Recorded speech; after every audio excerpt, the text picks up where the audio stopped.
At Charmin, we heard you shouldn't talk about going to the bathroom in public, so we decided to sing about it.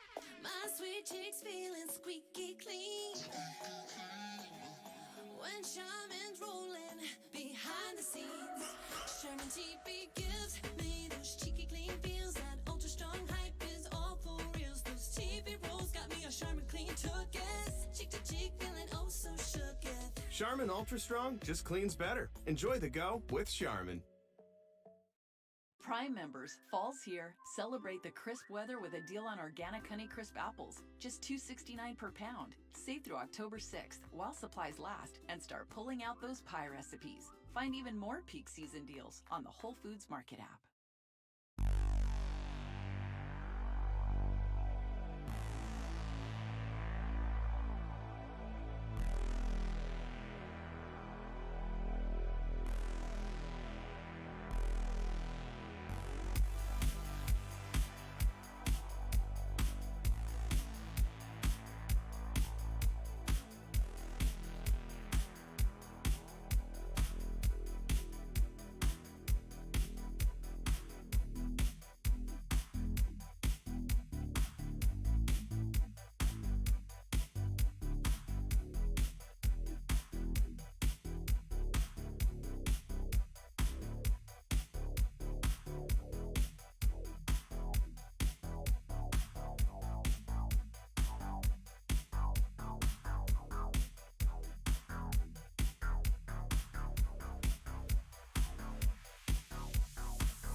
Okay. Right there.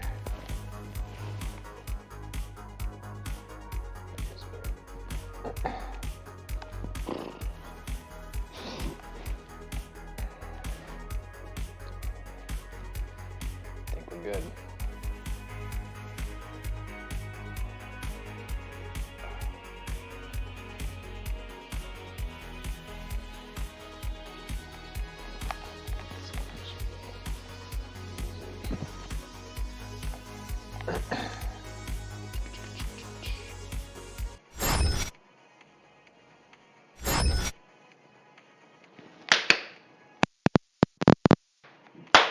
That is the sound sync. Welcome back. My name's Patrick. This is episode 5 of Body Maintenance. Today we're talking about nutrition, specifically the secret diet. Dum dum dum.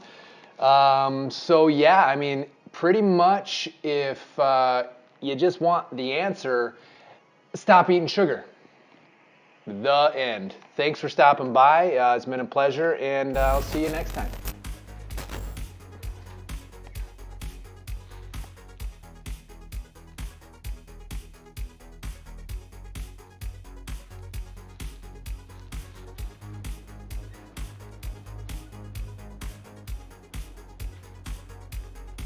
Are they gone? I think they're gone.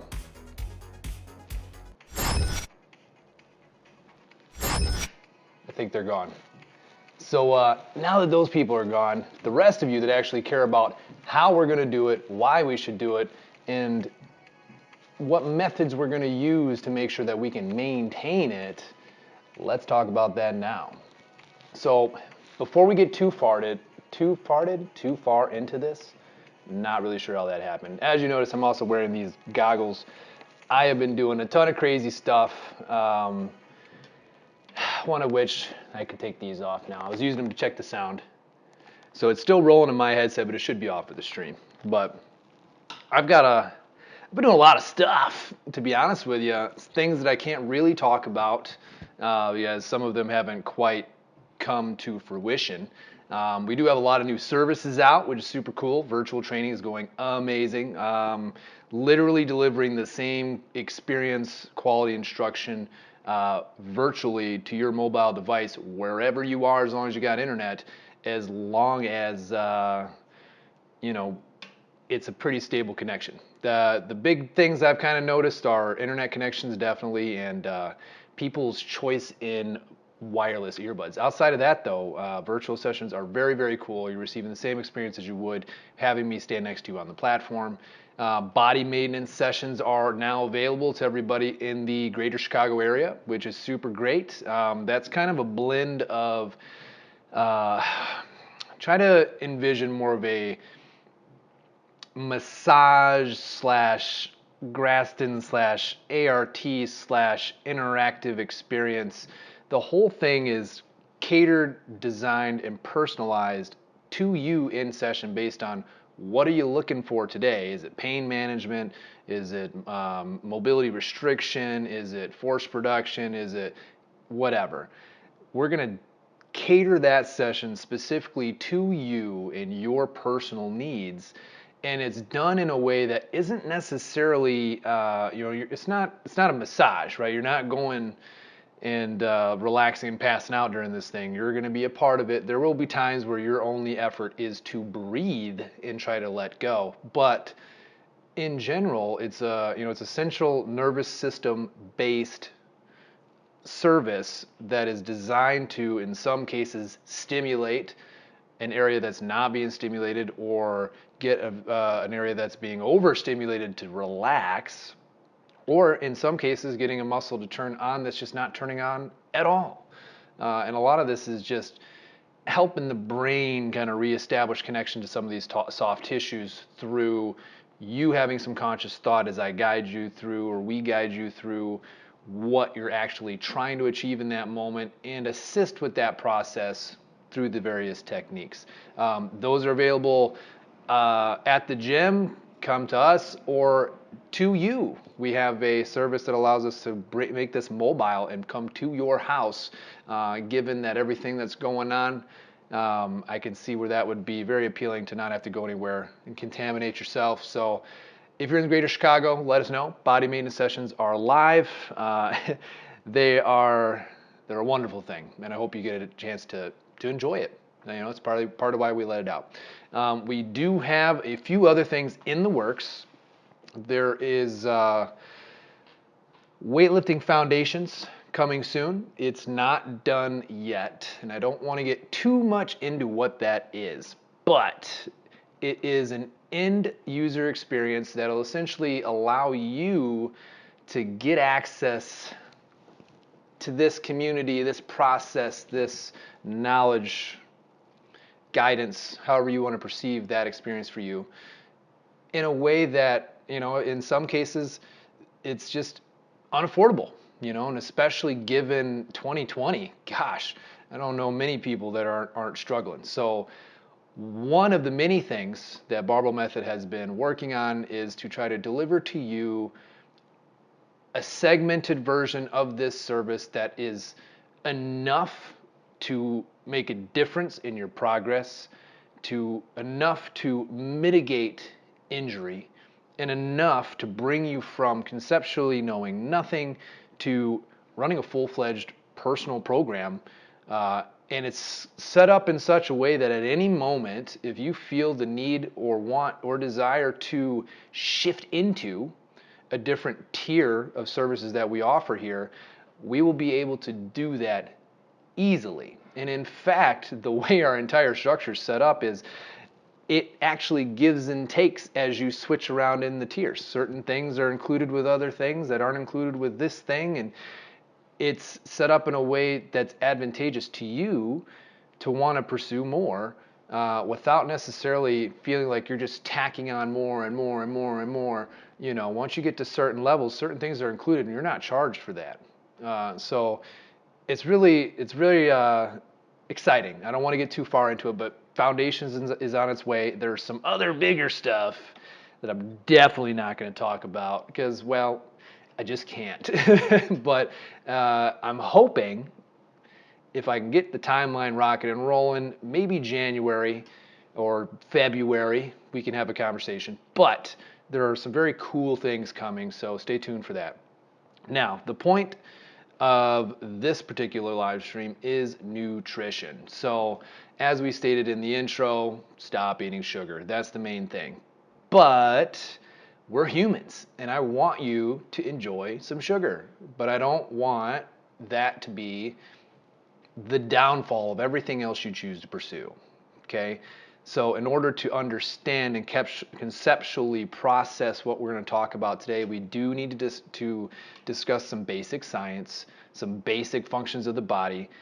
My mission today is to deliver this information to you in such a way that I'm removing as much of the scientific technical jargon as possible to make it as clear and as simple as I can for you to comprehend, so that when we transition into what does that look like and how do we maintain it, this isn't overwhelming. And what I'm providing today is more of a general nutritional guidance scheme.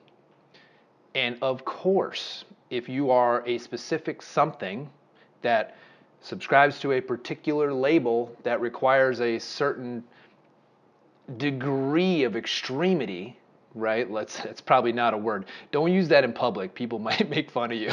In extremity, to a particular extreme. Let's say you're a figure or a bodybuilder or a Olympic weightlifter, CrossFitter, power lifter, whatever, right? Whatever competitive thing you do that would require you to take your diet to an extreme. Oh my goodness. I do believe we had our microphone muted that entire time.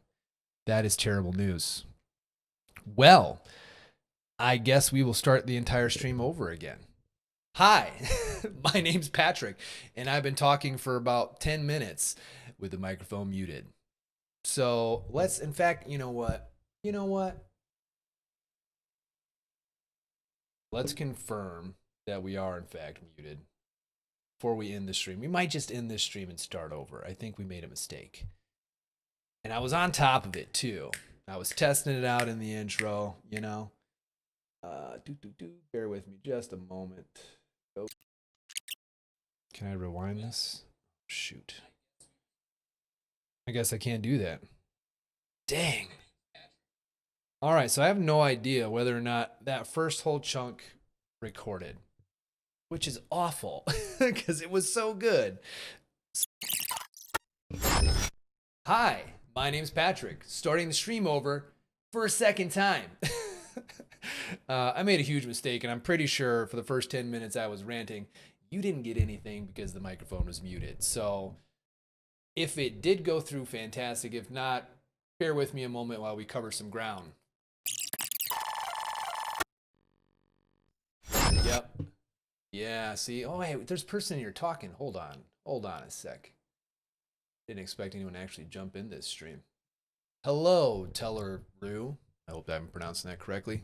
Yeah, my microphone was definitely not on, so we're going to recover some ground. That earlier transition was meant to be super funny and awesome, and it was way smoother the first time, but I screwed it up. So today is episode 5 of Body Maintenance, the secret diet. And the secret is stop eating sugar, but it's not quite that simple. In order for us to understand that statement and how it applies to us, why it applies to us, what we're going to do about it, how we're going to do it, and how we're going to maintain it, we do need to cover some basic things. My objective today is to deliver you a general nutritional guide for all human beings. Period. In order to do that, we have to conceptually understand a few things about the human body and how the body absorbs nutrition.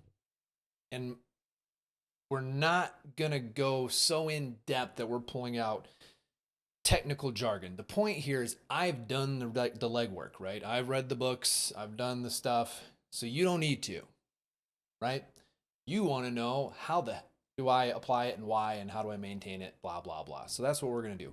But we do need to understand a few things so that you understand why we're doing it this way. So first and foremost, how does the body absorb nutrition? Think of your body like a factory, okay? Your body, point blank, absorbs nutrition best through the process of breaking it down.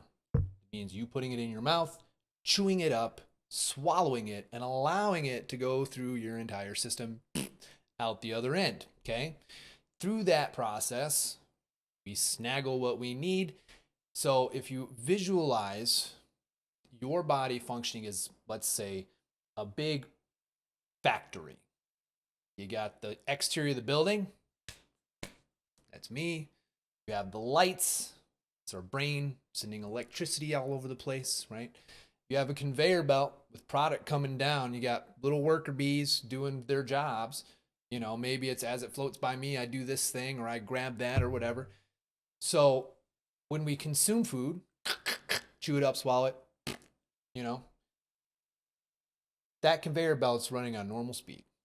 All employees have the same opportunity to grasp what they need and do their job.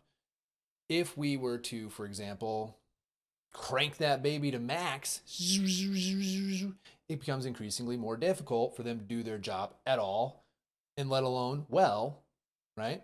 In some cases, I'm not getting the nutrition. Oh, it's going by so fast, I can't grab it, right? That's what's happening when we do things like juice our food, drink it down, okay? So the main point here is that our body absorbs the nutrition through the process of breaking it down. So eat your nutrition. There's no pill, there's no shake, okay? There's no juice, okay? Eat it.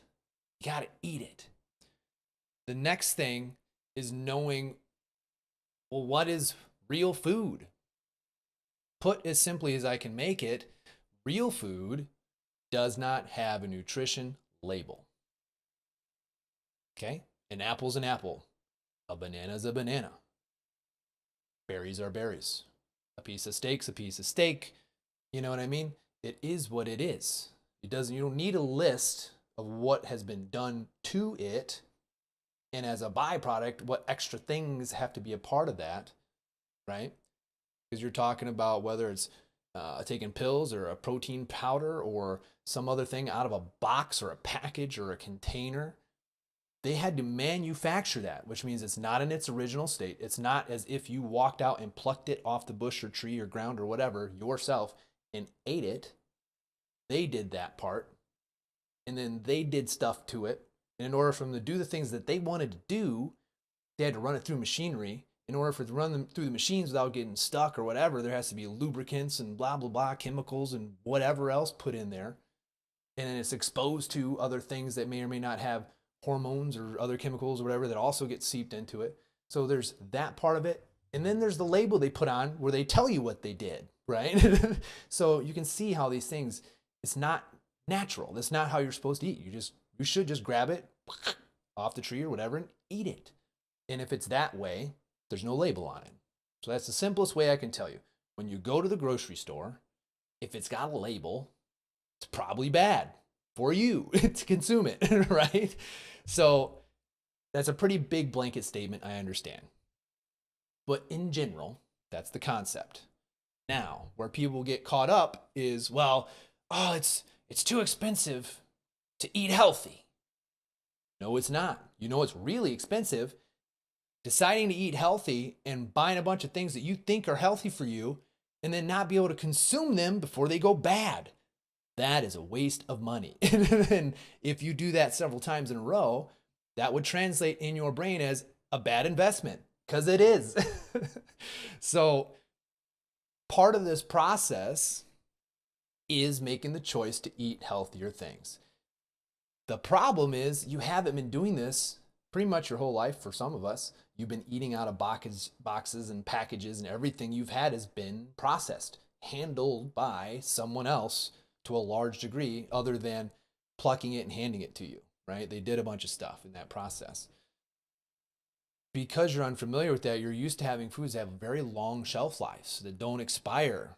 You're not used to being in the routine of needing to cook on a daily basis and stay on top of eating what you purchased so it doesn't go bad. Furthermore, you don't really know what things you're actually going to eat.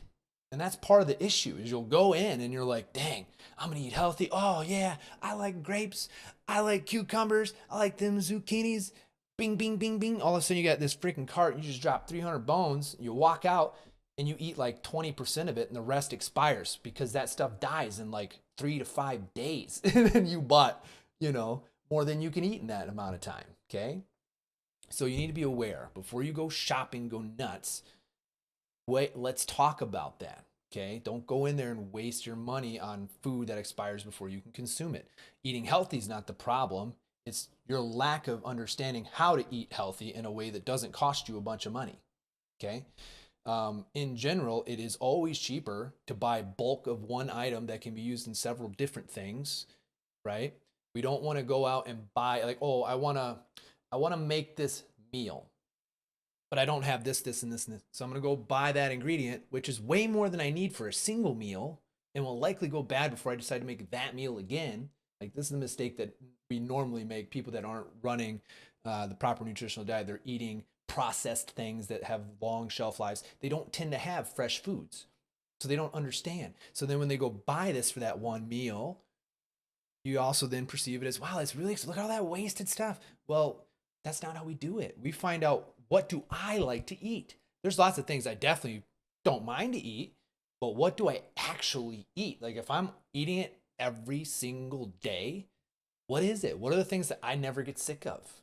Or maybe I do, but I've got enough will and mental fortitude to just understand its sustenance, which is the other big thing we need to talk about. So I consume it anyway. Okay. So we're going to talk about how to manage that before you go to the grocery store. You need to understand whatever you choose to consume is alive. All of it. Not just the animals.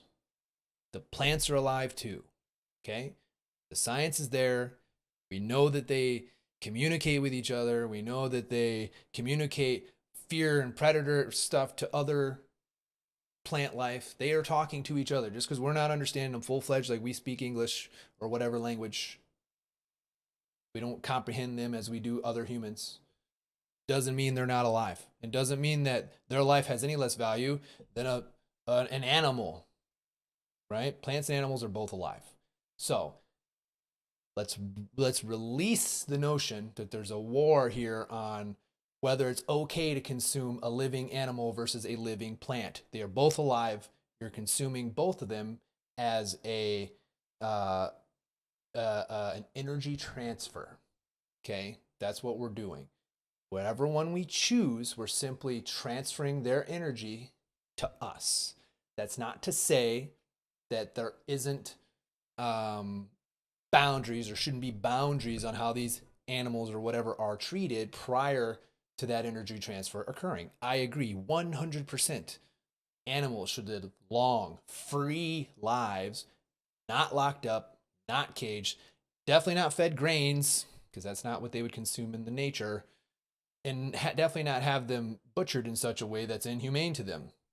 You know, we see video after video on the internet of animals helping animals, etc., like that would normally be predatory toward each other. And it's mind-boggling, right? All these things are alive and they need to be treated with respect and care. There's a bunch of cool ways that we could ratify the meat industry and do it in a way that consumer to mouth was a much different experience and tied you to your food and made you appreciate it a lot more in both respects, for plants and for animals. It'd be a plan that would involve localizing food production and getting it involved with the communities. I've talked about this little bits here and there in other videos. That's not the point today. The point of today is understanding that's just an energy transfer. So we're not here to debate which one's which. They're both alive. Whichever you choose to consume is up to you, okay? The other thing we need to accept is that unanimously across every diet you would choose to do, there are essentially 3 things that are beneficial for all humans, regardless of the diet they choose. We don't have any data, 0, to support one diet is the best for all humans. It doesn't exist. We have outliers in every diet doing remarkable things. So we definitely need to understand the difference between the exception and the rule. And you are the rule. The exception is that mofo that you drop when I try to tell you your choice is wrong, right? Well, you're wrong because, well, actually, there's this professional Olympian and he eats exactly like this and he's a goddess or she's a goddess. Of course, they are the exception. You are the rule, okay? So there are 3 things, though, that are synonymous across the 3 diets. So let's release the notion one's better than the other. We don't know which one is best for you, and it will be dictated in part by your environmental situation. So what we're going to do is identify which is best for you, and that's through the process of like, how do we get started? The 3 things, before I get wild, I'm having a brain fart here. Good thing I wrote some notes. Nourish your body, sugar. We didn't really talk too much about bioavailability yet.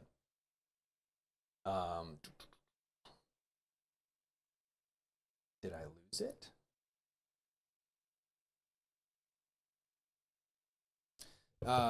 It's caloric restriction, fasting, and the reduction in consumption of sugar. Those are the 3. Caloric restriction, intermittent fasting, and the reduction of sugar consumption. Across the board, whatever diet you choose, whatever living organism you choose to consume or subscribe to, if you do those 3 things in conjunction with those choices, you will see immediate nutritional improvements in your body. Increased energy levels, right? Better absorption, which bioavailability is part of that discussion. So bioavailability to you is most important with regard to, like, you know, vitamins, supplements, the extra things that everybody, the industry is trying to make you buy, right? I'm here to tell you, you don't need any of those products. None of them. Unless you have some condition and there's a reason why you're deficient and you need a supplementation. For most people, we don't need extra. As long as we're eating a well-balanced diet, or we have our nutritional consumption is balanced, we're going to hit all those things no problem. And the best way for you to get it is to swallow it, right? Let it go. A pill, a capsule, a shake is not the best way for us to consume our nutrients, as we discussed in the factory analogy, right? In order to keep the lights on and all that stuff, everybody's got to be able to do their job. So when it comes to bioavailability, not all things are created equal. And that's where you kind of get into these you get into these debates on whether people should eat, plant-based protein or animal-based protein, and it comes down to bioavailability. And the data, the science shows us that our bodies, human bodies, consume muscular tissue, animals, at a considerably higher rate than we do plants. Our bodies are super intelligent though. So the beauty of it is we do have the option to choose which fuel source we want to run. But in general, there are two. You're either going to fuel your body with fat or you're going to fuel your body with sugar. Kind of the way you can kind of sum it up, if you live in a big city, you can get away with a more sugar-based, plant-based only diet. If you don't live in the city and you don't have access to that, or maybe you could get away with complex sugars in the country too, I guess. But what I tend to see more is if you're in the city and you're around abundance, like, there's abundance around you, cities, because there's food getting thrown in dumpsters and just, there's just abundance. There's a bunch of food here of all different sugar variations. There's enough that you'll be fine. If you, and I say this to you because there's a show, what's it called? Alone. I've only seen season 7, I think it is, that whatever the newest one was. But the point, excuse me, is they take these individuals up to the Arctic, and you get 10 items, you have to survive 100 days, and you get $1 million. And what you find out right away is if there's no sugar, right? If you're not in a place of abundance where there's tons of sugar around, there's civilized, settled civilization where they're cultivating these things, then you have to have fat or you die. And if for anyone that's wanting to argue this or that, like, watch the show. You can't eat leaves and grass and live. You can't. You have to have an abundance of sugar, complex sugars, which are grains, right? Like, what are sugars? Well, let me explain it to you. It's candy, obviously. Candy is a sugar. All the candies are sugars. We know that. Here are the ones that you probably don't realize. All the grains, right? Bread, pasta, noodles, rice, oatmeal, cereal, etc. All of those are sugars, okay? Now, not all sugars are bad. Berries, blueberries, blackberries, raspberries, berries, all the berries, wonderful for you. Some of the fruits, I say some fruit because some of them are like pineapples, for example, are very, very, very high in sugars and sugar content. So don't get to you don't want to find something that you're going to binge on. Binging on anything's bad. But pretty much if you're consuming berries and then, oranges, apples, I always want to say apricots, nectarines, things like that, bananas. As long as you're not being excessive about it, and divvy it up. But, essentially eating the berries, that's one of your best sugar sources. There's some extra stuff in there that regulates how quickly that hits your bloodstream. So it's not the same as consuming a grain or a candy, those kinds of sugars, right? It's not the same. Honey, that's Mother Nature's, honey and syrup are Mother Nature's sugars, okay? So that's what you want to start using as your substitutions. If we have a sugar craving coming, we start eating the berries and the fruit to help take the edge off. For those of us that are coffee and tea and whatever else that need a little splash of sugar, honey and syrups, that's what you want to kind of play with to try to get away from sugar or sativas or, whatever the stuff you tear open and put in there is. Try to start substituting that out for Mother Nature stuff. Now, in those, we have to pursue you need raw honey, organic non-GMO raw honey, organic non-GMO, syrup, but raw. We want the raw forms of the syrups, raw forms of the honey.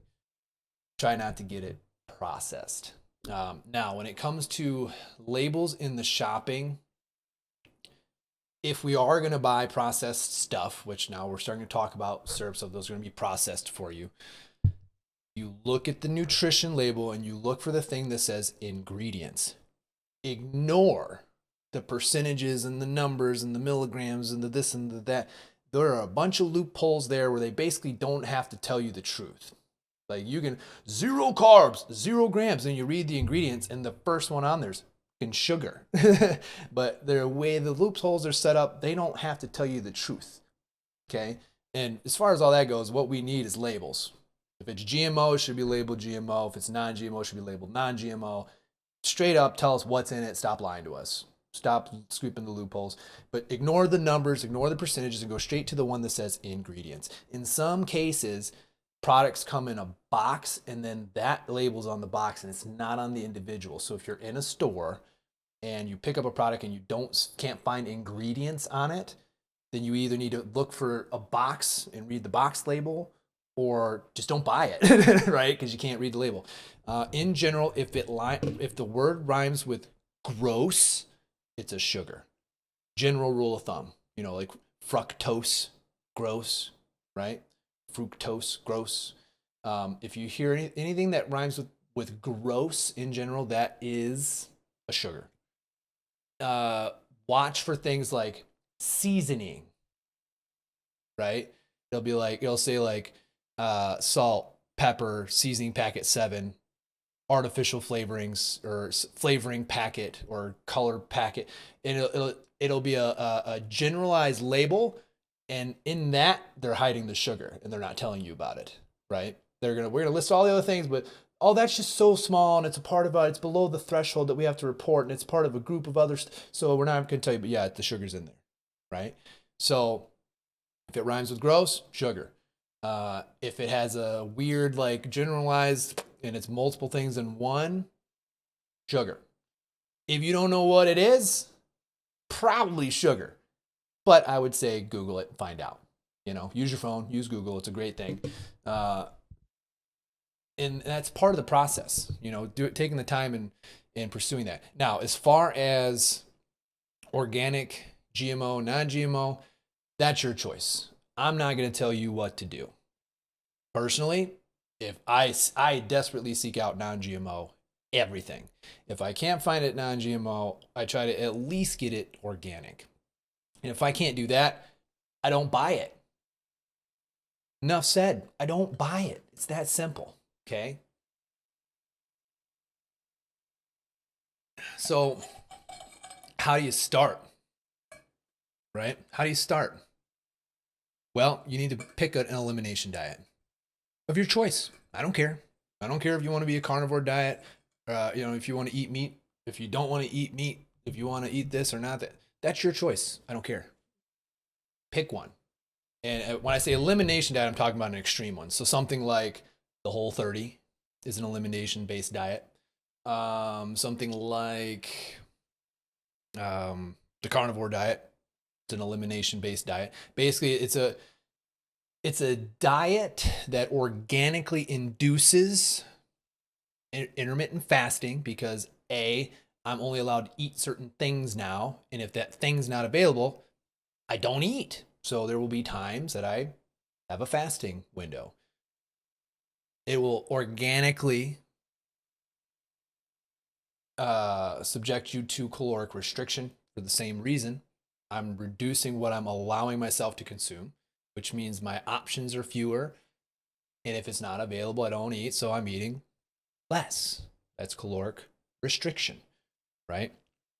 The elimination part is basically being aggressive about stripping a bunch of things out of what you're putting in your mouth, and then managing that restriction for at least 30 days, and then slowly reintroducing one item at a time so that you can assess what affects you and how it affects you. Because what affects you is not what affects me or them or whoever, and how might not be to the same degree in those same situations. The only way you're going to know what those things are is for you to do an elimination diet. Pick one. The Whole30 is kind of cool. I can never make it through. I'm a freaking sugar addict. I'm not going to lie. I'll eat like 2 pizzas a week. Doesn't mean you can do that. I exercise 6 days a week for 90 minutes to 2 hours. And on my 7th day, I go do 10 miles of downhill mountain biking or go row, 3,000 meters or more. You know what I mean? Like there's things happening, spending that energy. But most importantly, with the diet I run, I include intermittent fasting and I run a fat-based diet so that ingestion or influx of sugar leaves my body because my diet and my lifestyle resets me back to burning fat as the primary fuel source. So again, sugar or fat is going to be the choice. So if you're somebody who wants body fat off of them, you have more and you want it gone, then it would behoove you to stop eating sugar and stop using sugar as your primary fuel source. Sugar is the most addictive substance on the planet. And if you live in America, it is in every single thing you want to buy, which is alarming. Most other countries on this planet don't allow that to happen. And also, in almost every country on the planet except for us and like one other, pharmaceutical companies are not allowed to advertise directly to the person. They have to advertise and talk to the doctors who decide if you have a condition that needs that medication. In America, they skip them and they get you convinced you need something based on a commercial that suggests a big group of things that you might be suffering from. And you go, oh yeah. Oh, and then you go to your doctor and tell your doctor, hey, I have this condition and you need to give me this. And the doctor says, okay, because he gets a kickback for every how many he sells, he gets money, right? So there's a lot of stuff that happens in this country, if you live in America, that aren't happening in other places. So you need to be aware of what you're dealing with, right? And there's a reason these other countries made this crap illegal. It's just like GMOs. We're one of the few countries that are allowing our citizens to consume GMO foods. So when you look at us relative to the other world and you see us dealing with things that other countries aren't, well, there's some things we're being exposed to and subjected to against our will by our leaders that they aren't being exposed to or subjected to. One of those things is good food, right? We're being provided not good food and then no one's explaining all this stuff to us. So you need to understand fat or sugar. If you live in a place of abundance like a city, you can get away with eating a sugar-based diet that's plant heavy and minimal protein. You're going to have to eat a smorgasbord of nuts and seeds and whatever, and you're going to get into conversations of the difference between long-chain fatty acids and short-chain fatty acids and, what chemicals get released when you start eating this particular plant, which then negates whatever nutrition you thought you were going to get. Like that shit gets really complex. But almost every human on the planet can survive on fat. And if you were in a survival situation where you couldn't eat sugar, there were no grains, right? There's no bread, there's no rice, there's no noodles, none of that existed. You would have to eat animals and animal fat, specifically fatty animals. If you eat lean animals, you'll still die because there's no fat. If you don't believe me, watch that show I talked about, Alone, season 7, Alone, and you'll see it. So you can't argue that. I mean, that is what it is. So you have to choose. What am I going to do, sugar or fat? Well, here's how you know which one you want. Do you want your body when you're naked to have fat on it?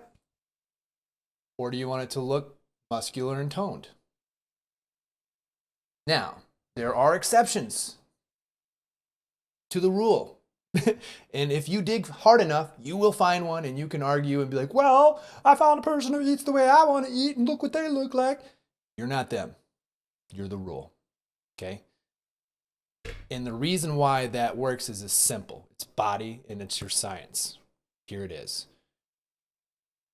Your brain loves gluten, sugar, right?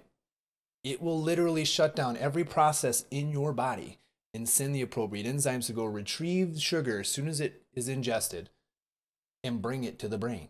It loves sugar and it releases a bunch of hormones and stuff when you take it. Very similar to taking a shot of alcohol, right? When we start talking about nicotine, alcohol, and then all the same hormonal responses you get from social medias. That's what happens when we consume sugar, and it makes it addictive.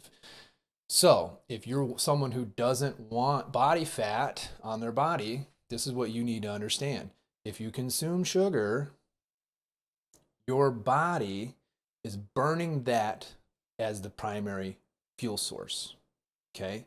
It's under the impression this payload is going to keep coming in at this frequency, and we're going to keep consuming it, so we don't need to burn any energy that we have saved on our body. Well, what is the energy stored on your body? Fat. Okay? Fat is stored energy. It's how humans store excess energy. Okay? So when you consume sugar, your body says we don't need to burn that because we got sugar. Okay? This is where the fasting comes into play. When you enter into a fast, you're resetting your diet. You're resetting your body, because at some point it's going to freak out. It's going to be like, hey, we ain't got no more sugar. What are we going to do? And you're going to be like, hey, we got a whole bunch of barrels of gasoline over here. Fat. How about we use that? And then the leader's going to be like, actually, I forgot we could even do that. Yeah, let's burn that instead. Ta-da! Your body starts burning the fat. Okay? So the objective then becomes avoid consuming sugar and keep myself on the fat burning train by providing fat as my primary fuel source, so that I burn the reserves and then I start burning the fat coming in. But as soon as I start consuming sugar, they say, oh, well, we don't need to burn those reserves anymore. Just leave them alone. We got sugar again. Sugar, sugar, sugar, sugar, right? And your body will just burn what's coming in, and it'll stop burning the fat. The body's super intelligent. It will adapt to every stimulus we throw at it. It's the exact same thing we do with the barbell training, right? We hammer you with an external load to compress your spine, which makes it respond by getting denser, and we tear the muscles down and we destroy them to make them respond by getting stronger and bigger and thicker. You see? Everything that we do, that's why humans are able to populate the entire planet. We can accommodate to any situation. Our bodies will adapt. And that's what we're doing when we eat. We're providing this a stimulus and invoking an adaptation, right? So that's what you need to understand. When I eat sugar, my body forgets how to burn the fat, and it stops burning the fat. So if I simply just stop eating sugar and do nothing else, I will start burning fat. But you then have to start eating a fat-based diet, which is hard to do. You understand candy's not the only sugar, right? And not all sugars are bad. Honey, syrup, berries, fruit, right? There are ones that we can consume that aren't going to hurt us as bad, all right? So you have to make the choice which one's going to be your primary source, and you are going to have to start doing intermittent fasting. So intermittent fasting, the best way to think of this isn't so much starving myself. Like people are like, oh, I got to starve myself for this many hours. No, you're going to eat between this time and this time. And outside of that, water. Nothing else. Now, there are wet fasts and dry fasts. I always recommend a wet fast. For most people, you don't need a dry fast. Drink some freaking water, okay? But outside of your eating window, water is the only thing. I don't care what you've Googled. I don't care who said what. Water. Water is the only thing that's not going to kickstart your digestive system, start that whole process. Your objective with the fast is to shut the digestive system down. Turn it off. And your body will then allocate those resources to other things to help energize you, rejuvenate you, and heal you, because you're not dealing with the stresses or whatever of processing food. It also releases the use of sugar as the primary fuel source, kind of puts it in this intermediate mode where then once we start eating, as long as we break our fast with a lean protein, we will run right into that fat burning phase again. So the best way to do this is to calculate backwards from your bedtime. Okay. So like, I go to bed, I get up at like 2:50 in the morning. Class starts at like 3:30, 3:45. So I'm in bed usually by 7:30 or 8:30 at the latest. So what I do is I like to try to eat like an hour before bed. So dinner time's like 7:30. Go from 7:30, roll it back 12 hours, 7:30 in the morning. So your eating window in the beginning is a 12-hour eating window. As we progress, we'll make it smaller, smaller. The lowest window is 9 hours. Do not go below a 9-hour eating window, okay? It will push you into malnourishment, and it will not be good for you, your training, or anyone else that's going to see you and think that you either have cancer or an eating disorder, okay? And I don't mean that to be offensive to anybody. I'm sorry if it was, but to convey to you the danger, because you're pushing, that's what malnourishment looks like, right? Don't do that. Minimum is 9 hours. Now, the other beautiful thing of the eating window, right? So let's say we're going with the 12-hour window. That's where we start. So I'm wake up at 7:30. I can eat from 7:30 to 7:30. Don't weigh it. Don't measure it. Don't portion it. If you're hungry, eat more inside the window. Okay? Inside that window of eating as much as you want, whatever you want, as long as it's not sugar, ideally, unless you're eating a healthier sugar-based diet with more plants, right? If you're on that path, it's still the same thing still applies to you. Try not to eat processed foods. Try to eat as healthy as you can. As long as it's healthy, I don't care how much you eat. Right? Obviously, extremes are bad. Obviously, like, oh, well, they sat down, they ate 29 bananas, which if you're juicing, you do that stuff. Like, if you're juicing, you're never going to eat more than, let's say, like one orange. So you would juice one orange, and if it's not enough liquid, you fill it with water to compensate. You don't juice fucking 9. Sorry. You don't juice 9 and then gobble it down and then get that sugar spike and crash, right? Which is going to, sugar spikes and crashes to you are beautifully put like by the Snickers commercial, right? Like, oh, you do Snickers, you're acting like so-and-so because they're being an angry whatever, right? They're irritated, they're hostile, they are, or it's like that extreme, that where you get hit with that extreme crash, that extreme state of fatigue sets in on you out of nowhere. Oh, I'm crashing. Or oh my God, I'm starving. Oh, I'm so hungry. My stomach's eating itself. I'm starving. If any of those things I just described are you, that is your sugar addiction. Every time one of those things pops up for you, you want to imagine in your mind a crackhead going, hey man, hey, you got any more of that stuff? Hey, you got some of that stuff? Man, I got a cheeseburger. You know what I mean? Like, imagine the crackhead response. That's literally what's happening to you. Your sugar addiction is, your withdrawals are kicking in, and your body, your brain is trying to get you to go find more sugar. Go get it and bring it to me. It's the same thing that happens to alcoholics. It's the same things that happens to nicotine addicts or any other drug addiction on the planet. Sugar's the worst. I'm sorry. I'm a sugar addict too. I'm not a saint. Don't act like I'm berating you. I'm saying this to help you see and understand how bad it is, especially if you live in America. You've been consuming sugar and you are addicted to it. You don't even know because your country's done that to you. It's not fair. It's not right. We should change it. But that's part of what we're doing today is talk about how you're going to do that. So 12 hours. Don't weigh it. Don't measure it. Just eat. If you're hungry, eat more. As long as it's healthy food. Non-GMO, organic, no labels, not processed. Okay? As much as you can. Now, prior to running out and buying all that crazy food, here's what you need to understand. Like we discussed earlier, we don't want you to waste money on food that expires. Start small. Okay? For example, for me, I know my grocery bill pretty good now. I go in, I'm buying a bunch of eggs, however many I need. I'm buying my eggs, I'm buying my spinach, I'm buying my berries, strawberries, blueberries, raspberries, any other good little fruit that I can get my hands on that I like. I'm getting my proteins. I'm getting my steak, I'm getting my burger, I'm getting my fish.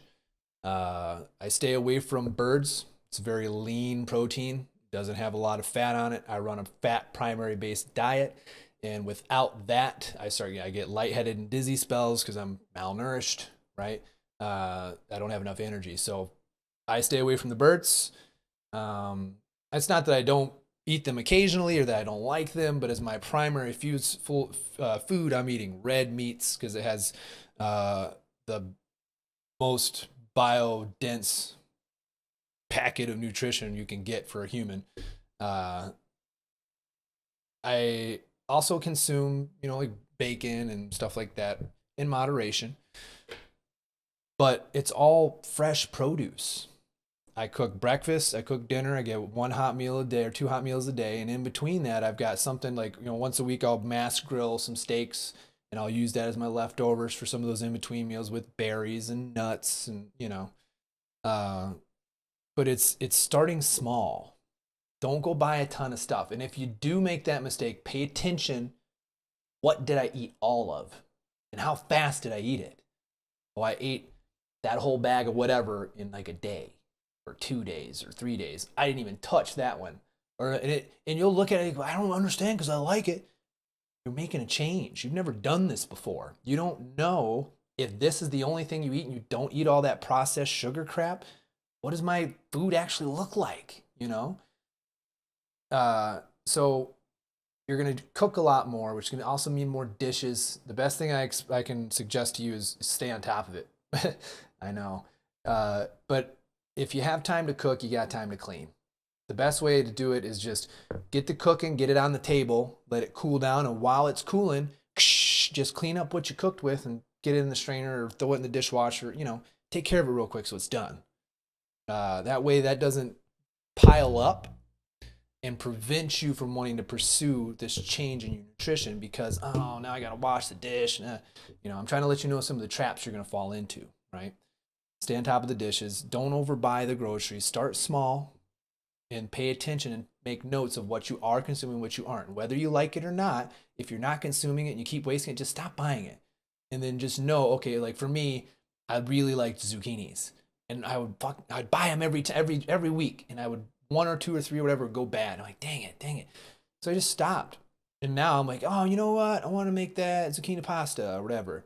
I go get my zucchini and I make my pasta noodles, which, if you're someone who likes rice and pasta and noodles, zucchini noodles are awesome. You can do a lot of super cool and fun things. Very good for you. And quinoa. Quinoa is a wonderful grain that's not as heavy and dense on the complex sugars, there are alternatives to those things that you can substitute. Like I'll substitute anything that I would have eaten with rice, I substitute quinoa. Anything that I would have used a bread for, or not a bread, but a noodle for, zucchini. And then for bread, I just try not to eat it, but I love it. So there's times I might go out and have a burger with a big pretzel bun. I go all out pretzel bun, but you're picking those battles and that's not every day. And if you are getting on this wagon and you find yourself where you slip up, just like any other addict, I had a drink or I smoked a cigarette. Okay, forgive yourself and move along. Get back on the train. Hey, you know what? I forgive myself. I know this is hard. I forgive myself though. All right, let's get back to it, right? Don't use that as an excuse to perpetuate the addiction because that's what we're talking about, ladies and gentlemen. Sugar addiction. Your body is not going to want you to do this and it's going to fight you. So you need to be aware of what those withdrawals are. Extreme states of fatigue, irritation, anger. You'll lash out at other people. You get mad at inanimate objects. Yeah, you're road raging, right? You're getting you're hangry, right? That's your sugar addiction. It's the crackhead, okay? So it's not an easy road. And like I said, I'm not a saint. I'll drink a whiskey, I'll have a beers, I don't mind enjoying. I'm human. I want you to enjoy.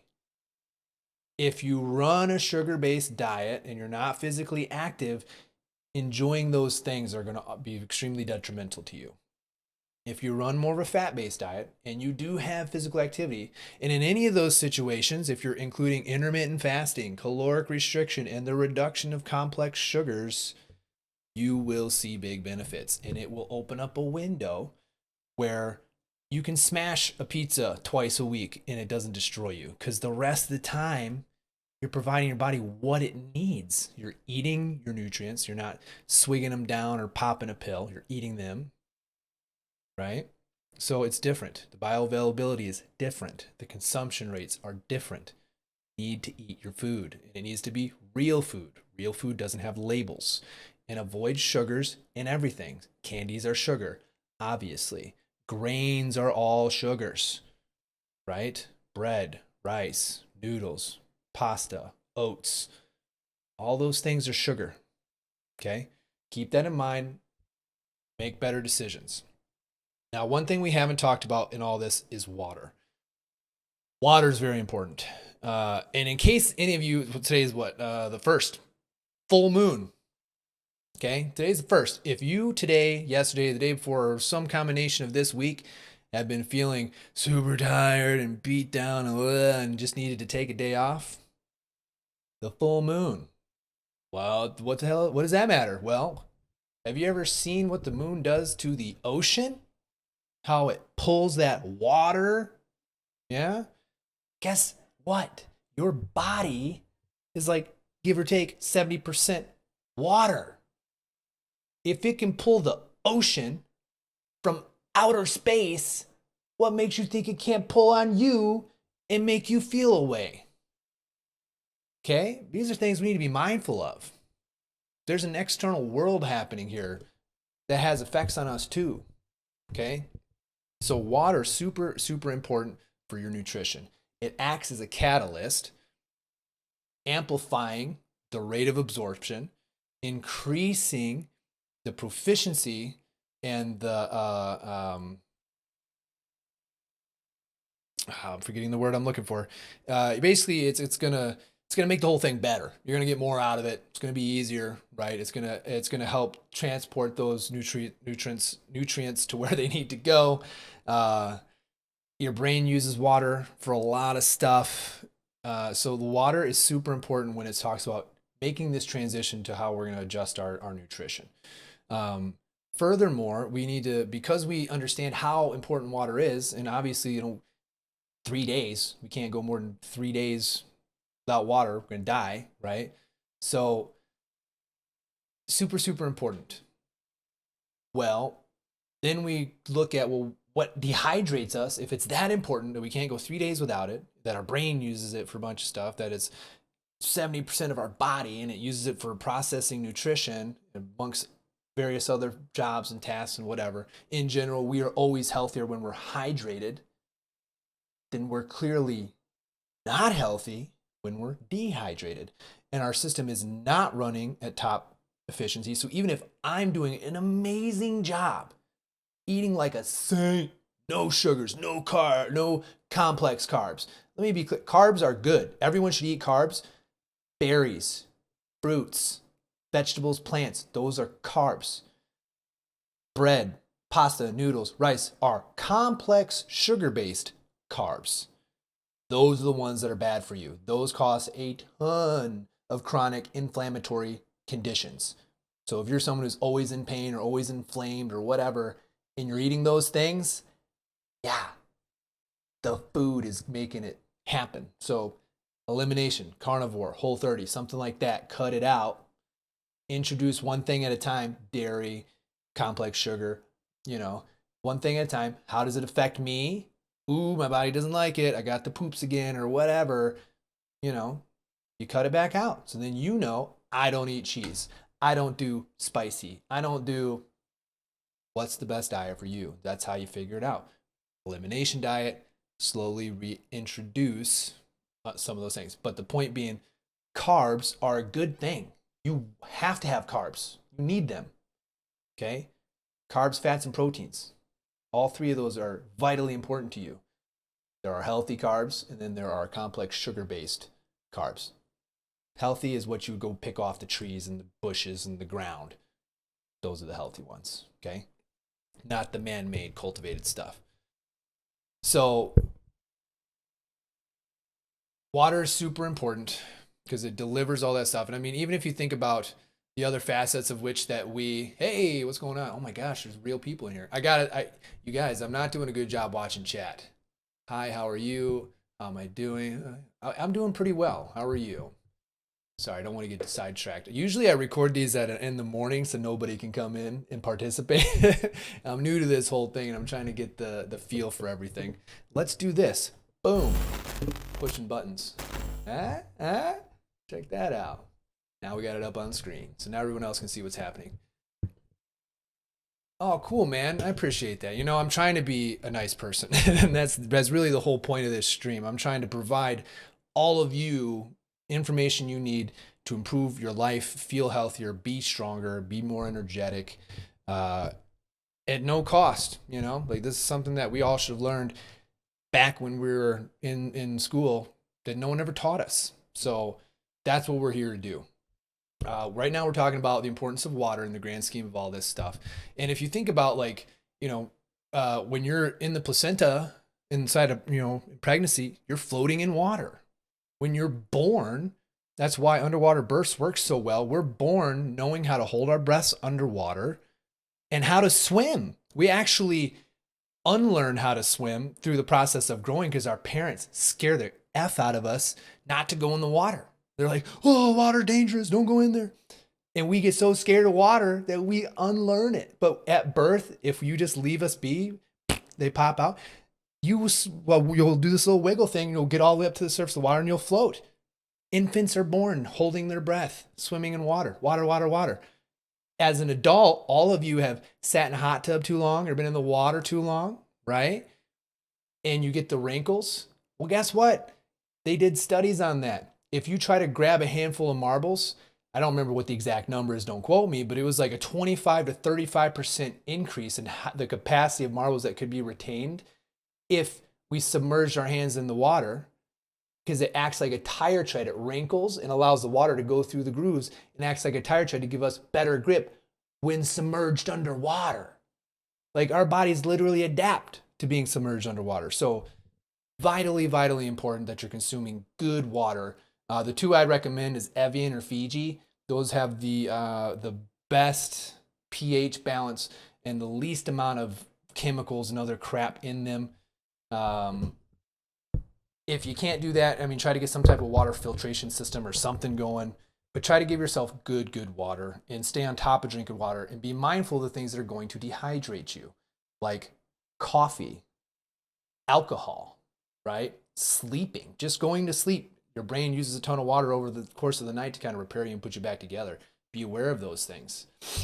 These are things that we're normally subjected to that will dehydrate you and put you in this state where you're not going to function as well, right?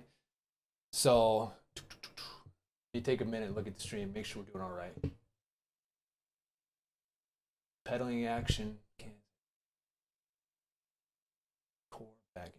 If you use a bicycle with handles, you'll also be able to work upper arms and muscles, including biceps, triceps, and shoulders. Okay, so you're talking about spinning. This is a little bit off topic. We're talking about nutrition, but let's address this. So this guy or gal, sorry, I don't mean to assume. I'm not sure if I'm pronouncing this right. Is it Erie? Where is it? Oh, here we go. Eric Dare, 106. So he's talking about using a bike and the pedaling action. So there's a few things you need to know if you're going to do spin. That's an endurance sport. So we were talking about stimuluses earlier, okay? When you do endurance style training, spinning on a bike, or you can actually ride a bike, long distance running, swimming, rowing, right? You're providing a particular stimulus to your body, which is going to provoke a particular adaptation. In this case, it's going to tell your body we need to maintain this low power output for a long period of time. Two things are going to make that easier for us.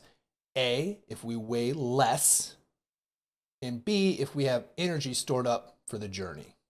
So what does that mean to you? Well, that means Your body's now going to induce muscular atrophy. It's going to shed muscle mass, get rid of it, not retain it. You're not going to get muscular. You're not going to get ripped. It's going to let it go because muscle weighs more than fat. So it's trying to make you lighter so you don't use as much energy as you're doing this thing that you're doing. And then it's going to retain fat, which is our stored energy. So if your objective is to get ripped and not have fat, you don't want to do endurance training. If you enjoy endurance training, there is a way you can do it in a more interval-based way, and we have programming available for that, that will not have that same stimulus and will invoke a little bit of a different response from your body and not suggest that you should retain fat and get rid of muscle. So like that's a huge mistake I see a lot of people make, especially in America.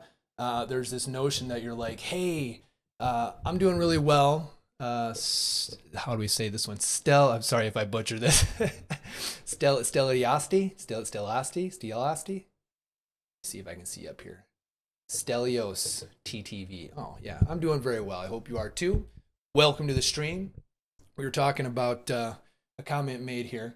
Now, yes, there are some options, as this individual stated, that you can do multiple things while riding the bike. Most people don't ride the bike correctly. So here's one thing to think about. The seat needs to be adjusted for you. So like if you're riding the bike, you need to make sure that that seat is set up where when I'm pedaling, I'm getting a full pedal, right? If your pedals are looking like this and you're stuck in here, you're going to get real tight in your hip, knees, or your hip and your ankle, and it's going to lead to some pain down the road, likely heel pain or knee pain. So don't make the mistake of not adjusting your bike properly to fit you, and make sure that you're using your hamstrings, the pull back of the pedal, more than the push forward and down, okay? A lot of people, when they ride a bike, they'll put the emphasis on the drive down, right? That's the pedal. That's where I go, ugh, and then I go on the other leg. That's what they're thinking about. Push down, which is only really using your quad muscles, okay? So you have to make sure when I go for my stroke on the pedal that I'm pushing down, but more importantly, I'm sweeping my heel to my butt, and I'm trying to use this hamstring muscle to sweep that pedal back and around. So there's a push, and while the one leg's pushing, the other's sweeping back. So I'm pushing down and then sweeping my heel to my butt. So one leg's using the hamstring, the other leg's using the quad, and then they switch. And the other uses the quad, and the other uses the hamstring. So you have to make sure you're pushing and pulling on both pedals at the same time while you ride. Otherwise, you're only working the quad muscles, which again will lead to knee pain eventually, right? Certain things are going to get tight and it's going to pull your patella out of whack as it tracks, and it's going to generate some knee pain. So be careful and mindful of that. Make sure that you're using your hamstrings as a part of that pedaling process. As long as you're doing that stuff, bike's adjusted, I'm pedaling correctly, then adding in some other cool, fun things, yeah, man, why not? You know, all that's going to do really is just give you a little extra. But again, when you add all that extra stuff, that's a more aerobic style, endurance based stimulus to the body. And, you know, if you're talking about performance based training, there's 3 energy systems that you can train. And when you train like that exclusively, you're only training the 3rd energy system. You're not improving the other 2.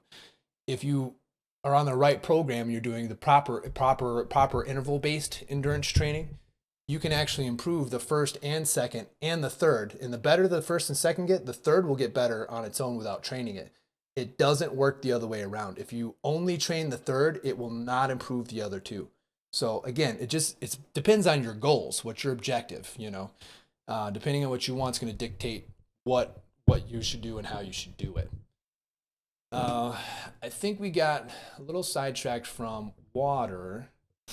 That's pretty much where we're at. We talked about the intermittent fasting, breaking fast with lean protein, how to maintain it. So that's part of maintaining it is I'm very well. I'm very well, Stelios. I hope you are too. Hopefully the lag's not coming from my end, but The part of it is being cautious as you initially do it at the grocery store. Don't splurge and buy less. You can always go back, okay? Buy less, figure out what you do and don't eat, and focus on buying those first, and then introduce something new and see if you eat it in time before it goes bad. If you don't, then you know that's something you like. It doesn't mean you don't like it. It just means you're not eating it, right? So don't go in and buy the whole store just because it's healthy and just because you like it.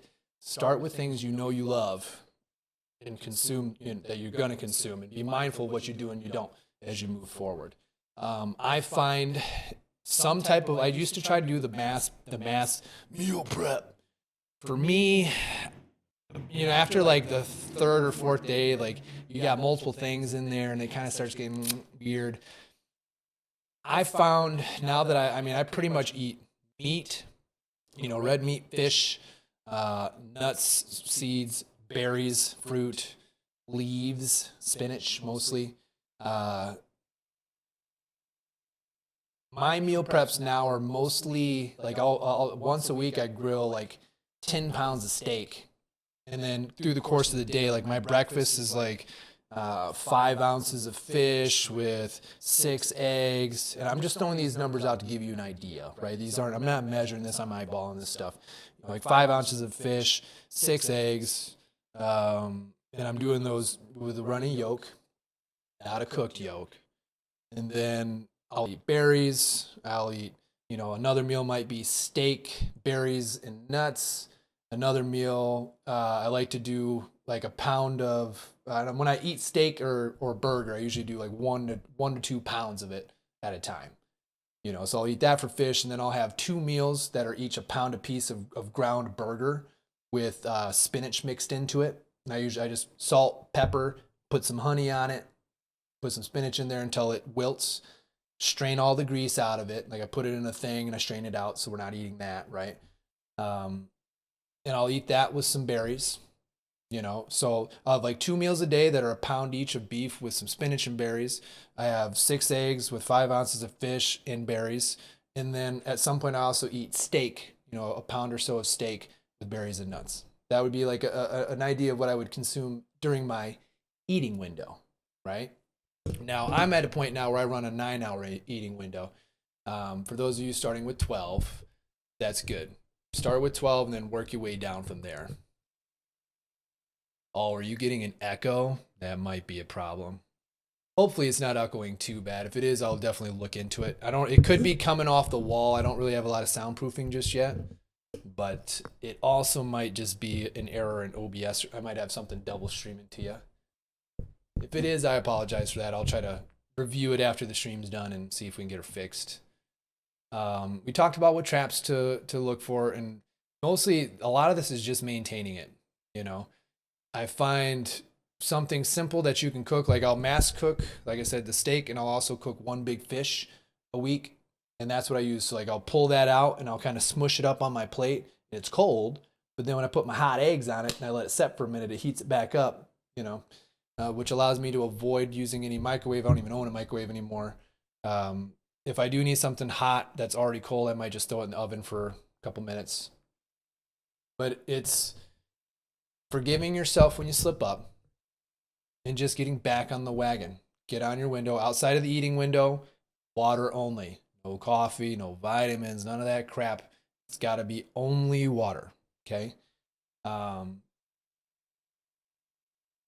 Don't berate yourself too bad. You're human. I want you to go out. I want you to enjoy some bread once in a while and some sugar once in a while, some alcohol or whatever it is, whatever your thing is that you like. What I would encourage you to do though is not eat the crappy ones. Like don't buy the bulk cheap popsicles, right? Don't buy the bulk cheap whatever candies. Instead, eat like a saint. Like do all the things that we're talking about, doing the window and the healthy food without the labels and the non-GMOs and all that. Do that. And then when you're like, hey, you know what? I want ice cream. I want beer or whatever it is. Go and get the best ice cream in town. Go and get the best microbrew or whatever it is you like in town, right? Treat yourself to the nice thing. Why? Because you deserve it. You've been working, right? You've been eating right. You've been treating your body right. If you're going to, if you're going to consume that thing, make it the best one. Stop eating the little cheap crap ones, you know? For what? For what? It's not worth it. You know, it's not that you're, and try not to frame things as like, I can't have this, I can't have that. I don't want to have that because I want to look this way or feel this way or achieve this goal more than I want to eat that cheap piece of crap. In fact, if I really did want that, I would rather have that one because it's so much better, right? So don't fall into those traps of like depriving yourself and talking to yourself in that way. Be aware of how you talk to yourself. I'm choosing not to have that because I would rather have this, right? I want this more than I want that right now. It's not a matter of, I can't have it, I'm on a diet, right? There's no such thing as a diet. There isn't. All it is nutrition. What are you eating? And when are you going to do something different? If you want something different, right? If you want the same thing you've got, just keep doing what you've been doing. You want something different? You got to do something different, right? That means switching it up, putting different stuff in your mouth. I've told you what it is. You know what it is now. You know how to do it, right? Don't go crazy at the store. Find an elimination diet. Reintroduce things one at a time. Avoid sugar like the plague. Understand there's a difference between running on sugar and running on fat. What does it look like? The sugar addiction's hitting me, right? One of those crackhead moments coming out, like we talked about. What's the importance of water in this whole process, right? This is an achievable goal. Again, if you are an extreme, if you're an athlete of some sort or whatever, we can always get more specific. We can count the macros, the calories. We can track this number and that number, and we can dial it in and tweak it. And we can do all that. Everything we talked about today is just the broad spectrum of understanding what the human is and what it chooses to run on and what choosing to run on effects on the bodies are, how we're going to make those changes, how we're going to manage those in a way where it's sustainable, right? That's the point. If you're, again, someone who's suffering from any type of chronic inflammations or pains of any kind, I highly suggest you do these things in the video. I think the best elimination diet I ever ran was the carnivore diet, is my input on that. Some of you I know aren't comfortable with that, so you might be better off doing like the Whole30, something like that. For those of you that are okay with eating meat, the carnivore diet was super cool. But I will warn you, if you choose to do the carnivore diet, you cannot trust your butthole. And I mean that with all sincerity. Don't do it. If you think it's going to be a fart, go to the toilet. It's not.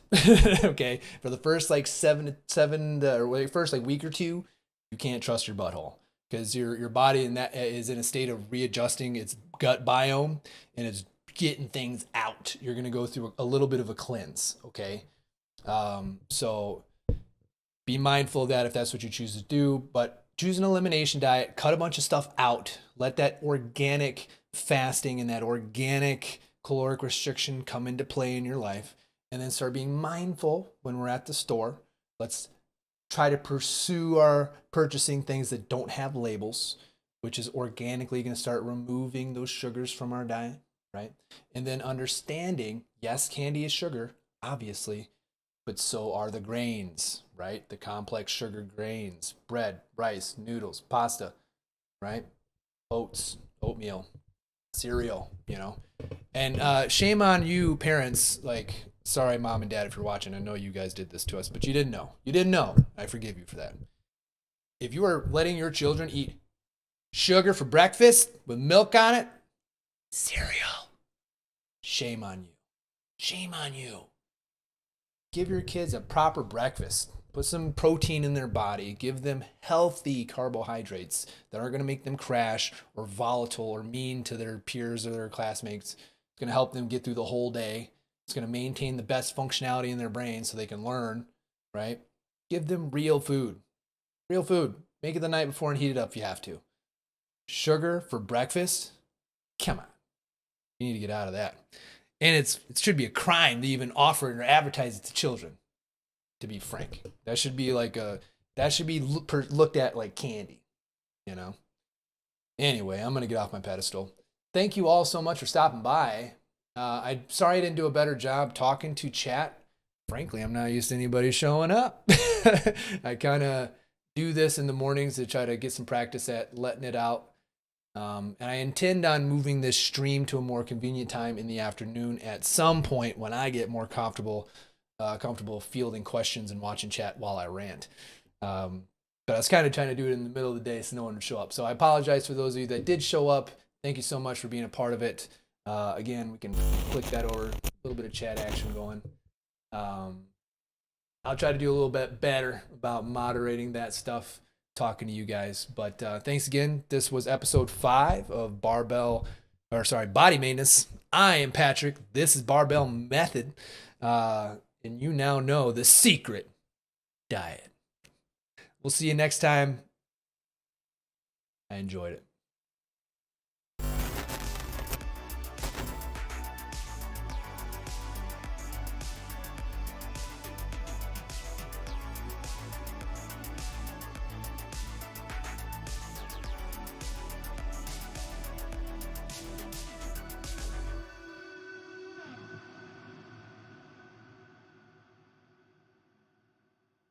Microban 24 protects against Staphylococcus aureus and Enterobacter aerogenes bacteria, but does not provide 24-hour protection against viruses. Every time you touch a surface, you leave behind bacteria. To keep surfaces sanitized all day, use Microban 24. Spray on hard surfaces to kill 99.9% of viruses and bacteria initially. Once dry, Microban 24 is effective for 24 hours on bacteria when used as directed. Microban 24 sanitizing spray, bathroom, and multi-surface cleaner. Hey, I'm Kristen Eddy. Do you have trouble falling asleep? Well, then you should check out this new podcast called Dreamy. Each week, I read you a bedtime story. These are classic stories you loved as a kid, like Peter Pan, Little Women, and The Wizard of Oz. So get tucked in and drift off into a snoozy story. Click right here to listen on Spotify. Sweet dreams.